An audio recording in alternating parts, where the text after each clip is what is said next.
Muito boa noite. Imenso prazer encerrar essa noite de quinta aqui. Estava ontem em Brasília, na Esplanada dos Ministérios, numa reunião interrompida por atividades variadas. Então, é bom estar aqui de novo, em São Paulo. O Macaco Simão disse uma vez que paulista tira férias para estressar o Brasil. Gosto de voltar à cidade na qual eu moro há 30 anos. E o objetivo de hoje, o objetivo da intervenção de hoje, é falar de uma coisa curiosa, porque eu não sou tradutor, apesar de ter sido professor em faculdade de tradução por muitos anos, mas não sou um tradutor profissional. E vou tratar da área de cultura, e tentando reunir o que me pediram, tradução, cultura, ética, para tentar dar algumas luzes, não de um profissional como vocês, mas exatamente as luzes externas, dizendo algumas coisas que possam trazer algo especial para o trabalho dos senhores e das senhoras. Vivemos um momento atípico no Brasil, um momento de crise econômica que não é a mais forte da história deste país. Já tivemos inflações notavelmente maiores, mas nunca tivemos um tal grau de desilusão política e um tal grau de falta de crença na ética da coisa pública. Nunca antes, na história desse país, nós tivemos tantas dificuldades em pensar a coisa pública. Esse é um momento complicado. Essa é a cena que eu vi ontem. Esta é a cena de prédios que são patrimônio histórico da humanidade, pegando fogo por culpa ainda indeterminada, ao mesmo momento em que as pessoas começaram a perder a crença no diálogo dos dois lados, perder a crença no diálogo, o que é sempre problemático. Para um historiador, os riscos da perda da crença no diálogo são gravíssimos. Hoje eu sempre aponto um exemplo no mundo de um país onde o diálogo morreu por completo. Esse país se chama Síria e é um risco permanente. Lá ninguém mais dialoga com ninguém e o resultado é uma população se atirando ao mar para tentar fugir deste inferno. Bem, vivemos um momento de certa instabilidade política. Não sabemos quem nos governará no final deste ano, nem no ano que vem. Vivemos um momento em que a crise econômica começava a passar, mas graças à nova crise política, ela vai ser nossa convidada por algum tempo. E um momento de crise é um momento que separa os amadores de profissionais. Todos podem dirigir numa estrada fácil e asfaltada. Poucos podem dirigir numa estrada difícil. Chegou o momento exatamente de pensar o nosso pessimismo. Nós, brasileiros, normalmente éramos muito otimistas, talvez até um pouco bobinhos, comparado com países europeus. Sorríamos por qualquer coisa. Estamos num momento atípico de pessimismo. Apesar de fazermos muitas piadas em WhatsApp, nós temos um momento atípico de pessimismo. E por fim, já que me pediram que tratasse de um outro desafio comum a todas as profissões, mas em particular na de vocês, a questão ética. Aqui simbolizada por aquela figura que vimos em tantos desenhos animados, um demôniozinho e um anjinho dizendo o que fazer, simbolizando que temos escolha, livre-arbítrio, simbolizando que existe uma grande ética, que são as normas de conduta em geral, e uma pequena ética que nós damos o bonito nome de etiqueta. Etiqueta não é um debate sobre o uso correto de garfo e faca. Etiqueta são as regras de convívio com os outros. Essa é a pequena ética, é onde eu começo a ética, o espaço alheio, multiplicando as 4 expressões básicas da sociabilidade humana. Por favor, com licença, me desculpe, vou usar a próclise, me desculpe e muito obrigado.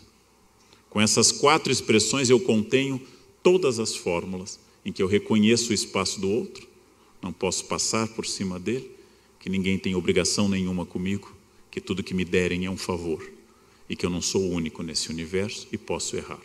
Por favor, me desculpe, com licença e muito obrigado. Quem domina todas as regras de garfo, facas e copos, mas maltrata o garçom, entendeu a parte idiota da etiqueta e não entendeu a parte central. A parte central da etiqueta, gente, é a capacidade de olhar para as pessoas como iguais e todas dignas de serem bem tratadas.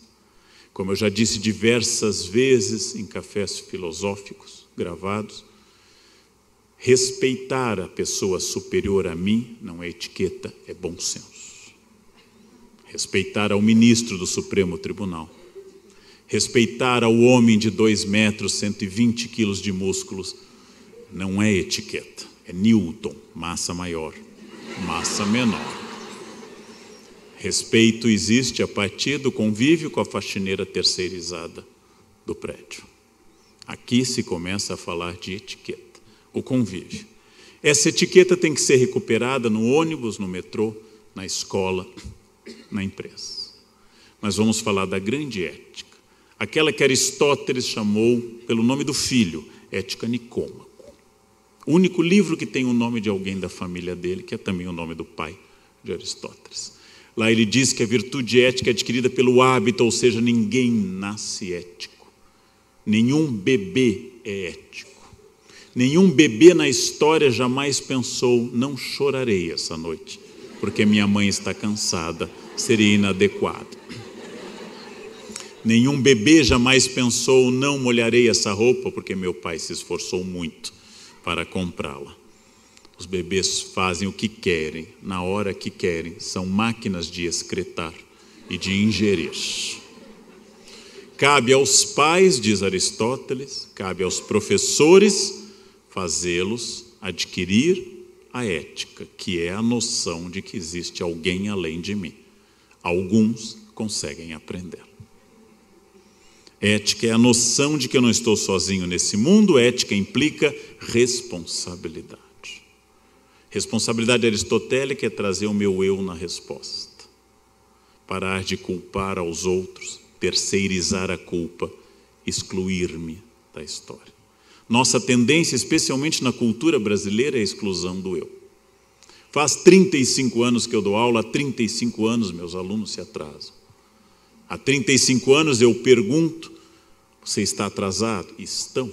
A única resposta lógica aristotélica é sim. Eu nunca ouvi um sim. Sempre é. Você está atrasado? Não, foi o ônibus. Não, foi o celular. Não, minha mãe não me chamou. Só tem uma resposta para essa pergunta, sim. Você engordou? Não há nenhuma relação entre ética e forma física, obviamente. Você engordou? Não, é tireoide. Todos temos tireoide, gente. Todos temos, a ser quem tirou a tireoide. Ou seja, a responsabilidade é incluir-me na resposta. A responsabilidade é entender eticamente que eu sou um ser histórico, logo as coisas se transformam, podem ser mudadas, tudo pode ser mudado. As pessoas são sempre assim? Não. Cinto de segurança não existia no nosso vocabulário há 20 anos. Em Brasília, cidade que eu fui quarta e voltarei amanhã, é a única cidade do Brasil onde se respeita a faixa de segurança. Porque foi mudado, mediante coerção. Foi mudado. As coisas se transformam. Eu sou um ser histórico e ética é o diálogo entre a possibilidade do bem individual e o bem comum, porque a ética nunca pode ser bom apenas para o outro ou apenas para mim. A ética é a concessão que eu faço para viver em grupo. Vivendo em grupo eu perco a possibilidade de fazer tudo o que eu quero e ganho a possibilidade de vários benefícios do grupo. A ética é o diálogo entre o meu comportamento e o grande comportamento. No Brasil, nós temos crescentemente apontado o dedo, com toda razão, para a podridão da política. Com toda razão dizemos, fora canalhas. Com toda razão. E a cada dia descobrimos que esse grupo é maior. Mas temos uma dificuldade enorme para nos incluir nessa questão. Temos uma dificuldade enorme para pensar que não existe essa frase, eu tenho insistido em artigos de jornal e em gravações. Não existe país com governo ético e população corrupta. E não existe país com governo corrupto e população ética.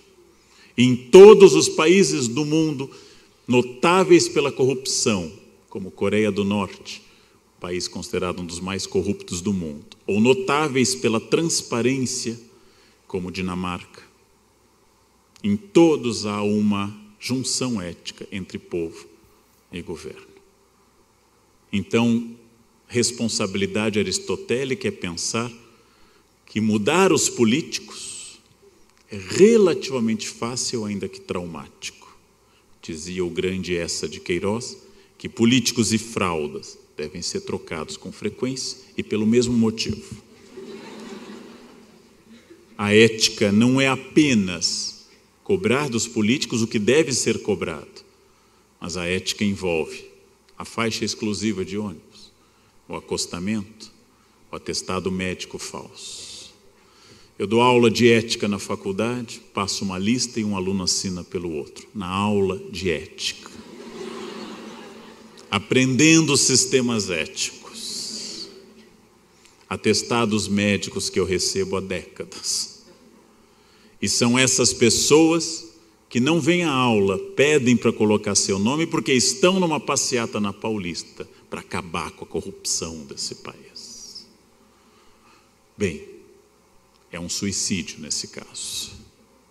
Nós precisamos pensar nessas questões de parar utilizando uma ilustração de Gustave Doré para o Paraíso Perdido do poeta Milton, que é a tradição de que o mal está no outro, que o mal está sempre fora de mim, que o não ético é o outro, que o atrasado é o outro. Eu tenho que me incluir. Só existe ética quando eu me incluo na solução do problema. Ética não quer dizer que eu seja perfeito, mas de novo que eu sou perfectível. Se ética fosse o tratado da perfeição, ela seria uma ciência inútil. Ética não é dizer que eu, Leandro, não erro. Ética quer dizer que quando eu, Leandro, erro, eu me arrependo do erro, eu volto atrás, peço desculpas e tento repará-lo. Acabei de levar uma multa de trânsito, algo que não ocorria há muitos anos. A multa foi absolutamente justa. Absolutamente justa. Paguei a multa, assumi os pontos. Tento não cometer aquele erro. E gostaria de que os próximos 5 anos, de novo, pelo menos, eu não tivesse nenhuma multa. Eu sou ético porque eu erro. O que é uma pessoa não ética? Levei a multa, vou passar para aquela tia idosa que ainda tem carteira de motorista. Depois vou tentar recorrer dizendo que eu não estava ali. E assim por diante. A pessoa ética é aquela que erra e reconhece que foi um erro. A pessoa não ética é aquela que erra e fica feliz naquele erro. Essa é a diferença. Desafio de um mundo líquido, usando a expressão do professor Zygmunt Bauman, é a ética como base de um diálogo. A ética é a única base possível para eu me comunicar com as pessoas. A ética é a única coisa que garante futuro para as pessoas. Gente muito mais importante do que nós.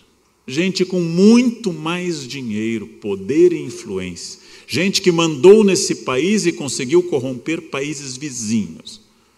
Hoje desfrutam da hospitalidade curitibana.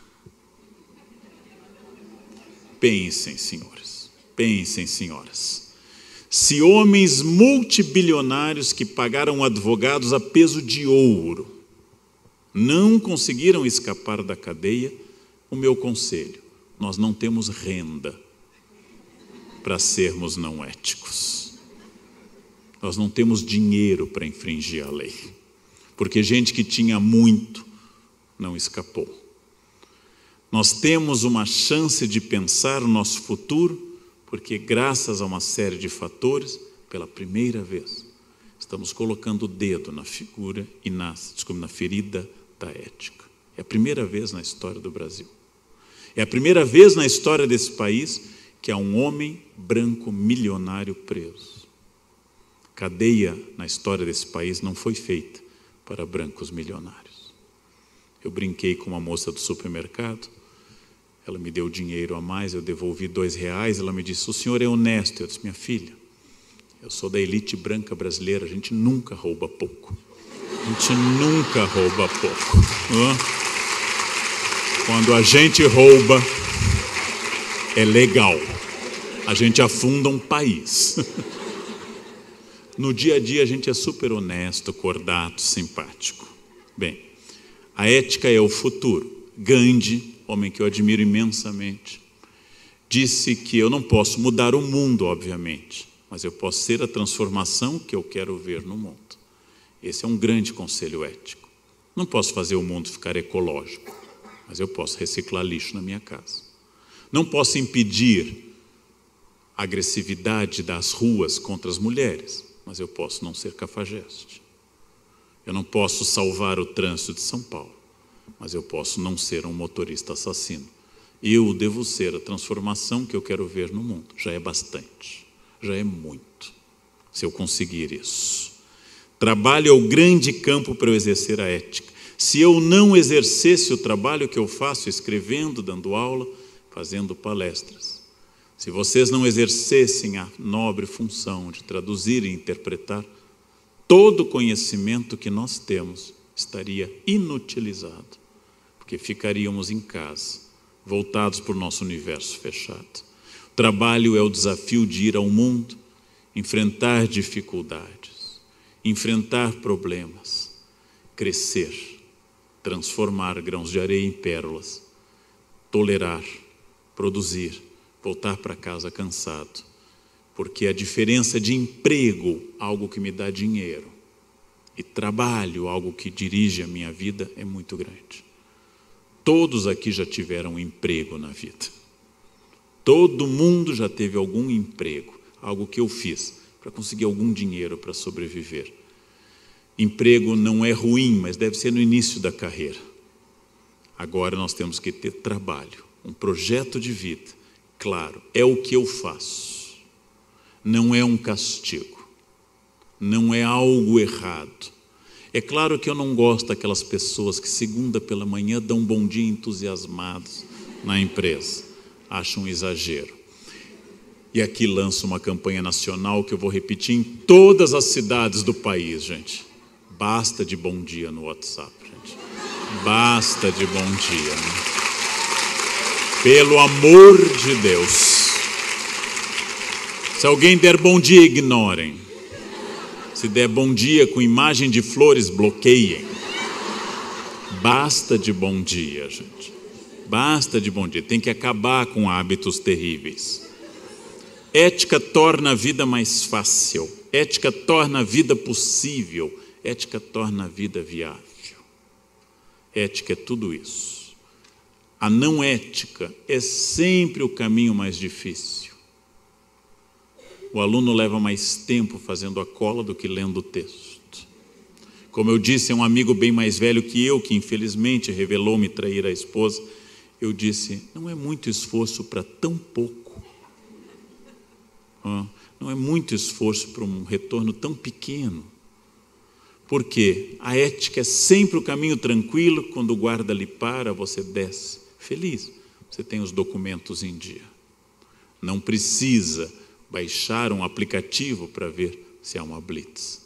Basta ter os documentos. É mais fácil renovar a carteira de motorista do que ficar procurando o blitz.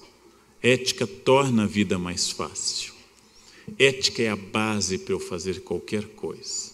Se eu tivesse que imaginar a metáfora essencial para a função que as senhoras e os senhores exercem, é a bela função de estabelecer pontes. Num mundo em que tantos idiotas querem construir muros, O tradutor constrói pontes, constrói contato. Quando o fundador do movimento de intercâmbio de estudantes, a AFS, fundou, a sua ideia é que não haveria mais guerras se os jovens do mundo inteiro pudessem morar em outros países, e que se eu conhecesse a cultura de outro país, eu entenderia que ali estão seres humanos, e não estados, e não estereótipos, mas outros seres humanos. Se eu morasse nos outros países, se eu conseguisse traduzir culturas, é a grande aposta de paz do programa AFS. Ou seja, vamos fazer as pessoas se conhecerem, porque aí meu inimigo se torna um conhecido. Quase todo preconceito nasce do medo e da ignorância. Daquilo que eu não conheço, eu tenho medo. A ignorância é a mãe do preconceito. Os grandes preconceitos do mundo, especialmente entre nós brasileiros, os 4 maiores entre os brasileiros: o racismo, a misoginia, a demofobia e a homofobia, são frutos do medo, são frutos da ignorância, são frutos da dificuldade de aceitar a diversidade do mundo. Traduzir é construir pontes, por isso cabe a um tradutor, além da tarefa profissional.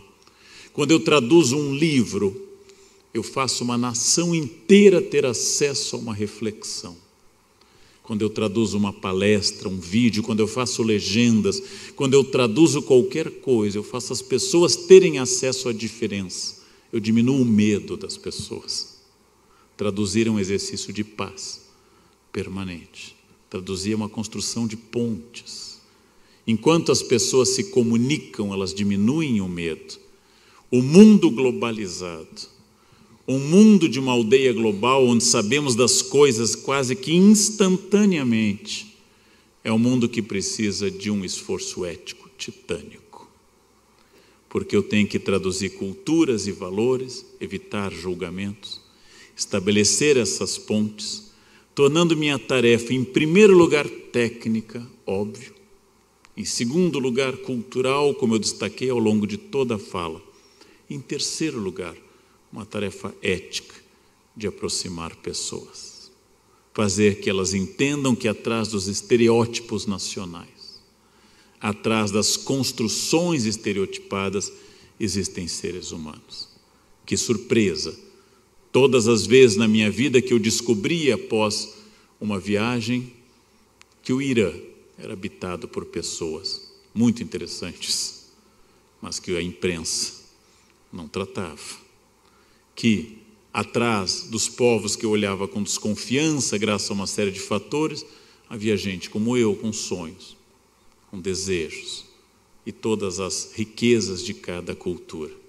Que eu cresço quando eu me abro para o outro, quando eu sou capaz de sair da minha cultura e olhar para o mundo, e posso até usar a frase do Gandhi, do grande Gandhi: eu quero a minha casa indiana, mas com as janelas abertas para os ventos do mundo inteiro. Eu quero a minha casa brasileira porque eu sou brasileiro, mas que a luz que entra, o vento que entra, seja americano, argentino, alemão, chinês, africano. Eu quero a minha casa aberta para o mundo, ainda que a minha identidade seja de brasileiro, e até o fim dos tempos, porque meu hardware foi feito assim. Eu vou ver com alegria o arroz, o feijão e o ovo frito, que após experimentar as comidas do planeta inteiro nos restaurantes mais estrelados, eu elegi como a comida que eu mais gosto: arroz, feijão, feito em panela de ferro e um ovo frito, com gema mole em cima. Isso é a melhor comida do mundo? Não. Isso é a melhor comida do Leandro. Não é do mundo. Não é do mundo essa comida. Mas eu entendo que eu tenha uma identidade cultural, mas eu tenho que entender perfeitamente uma pessoa que vai tomar sopa de algas ou peixe cru pela manhã, porque é uma outra civilização. Uma pessoa que vai ter fome de outra coisa, que vai ter outras expressões. E se eu diminuo esse medo nesse mundo globalizado, eu aumento as pontes. Pontes são muito necessárias, porque pessoas que moram em ilhas são pessoas apavoradas com os outros. Metaforicamente, quem se isola tem medo, quem tem medo tem preconceito. Quem tem preconceito exerce violência contra os outros. Traduzir é aproximar o mundo e, para isso, a obrigação ética fundamental. A obrigação de não ser, como num conto que eu li o ano passado, o tradutor cleptomaníaco. Não ser a pessoa que vai roubar na tradução. É um conto muito bom que eu recomendo a vocês, o tradutor cleptomaníaco. Não vou roubar na tradução, ou seria o mais honesto possível, aprendendo, criando. Isto faz uma diferença enorme. Quem duvida desses princípios, quem acha que vale a nossa famosa lei do jeitinho brasileiro, quem duvida da ética, quem pensa na possibilidade de ir adiante sem ética, tem uma chance enorme nessa fase de descobrir os encantos da capital do Paraná. Uma chance muito grande. Ética é um caminho tranquilo, porque ética é o caminho que põe as pessoas em contato, tranquilas, tendo contato com as culturas. Acredito muito em tradução, acredito muito em ética, acredito muito que quanto mais eu tenho um governo empenhado em roubar, mas eu tenho obrigação, como brasileiro, de mostrar que eu sou o país e não esse grupo. Eu sou o país que acorda cedo, que trabalha, que paga impostos, que vai atrás de coisas, que está aqui à noite e vocês, numa noite de quinta, aprendendo, discutindo e pensando. Este é o país que não vai sair amanhã nos jornais. Este é o país que não é manchete, mas esse é o Brasil real que está à minha frente. Tenho um privilégio enorme nesse momento da minha vida para encerrar. Percorro o país inteiro toda semana. Amanhã Brasília de novo, sábado em Teresina, no Piauí, domingo no Rio. É um privilégio. E em todo o país, gente, saibam, entendam e aceitem. Em todo o país, brasileiros de todos os tipos físicos e culturais estão dizendo a mesma coisa. Basta de sermos comandados por canalhas, basta de sermos roubados, basta de trabalhar para imbecis, parasitas absorverem esse trabalho. Está sendo dito no país todo. 206 milhões de brasileiros não podem ser vencidos por um grupo de ladrões. 206 milhões de brasileiros não podem estar errados. É esta uma campanha importante e começa no trabalho de vocês, no meu trabalho, ético, consciente, fazendo o melhor possível. Ou como eu disse a um colega da Unicamp, é meu direito fazer greve, é um direito constitucional. Porém, se eu quero prejudicar mesmo o governo, a coisa que eu mais devo fazer é dar uma boa aula, a melhor possível. Uma boa aula derruba muito mais governos do que greve, ainda que a greve seja um direito constitucional. Ética é o caminho, esse país tem jeito, a crise vai passar e o mundo vai precisar cada vez mais de gente fazendo tradução e interpretação. Muito obrigado pela atenção.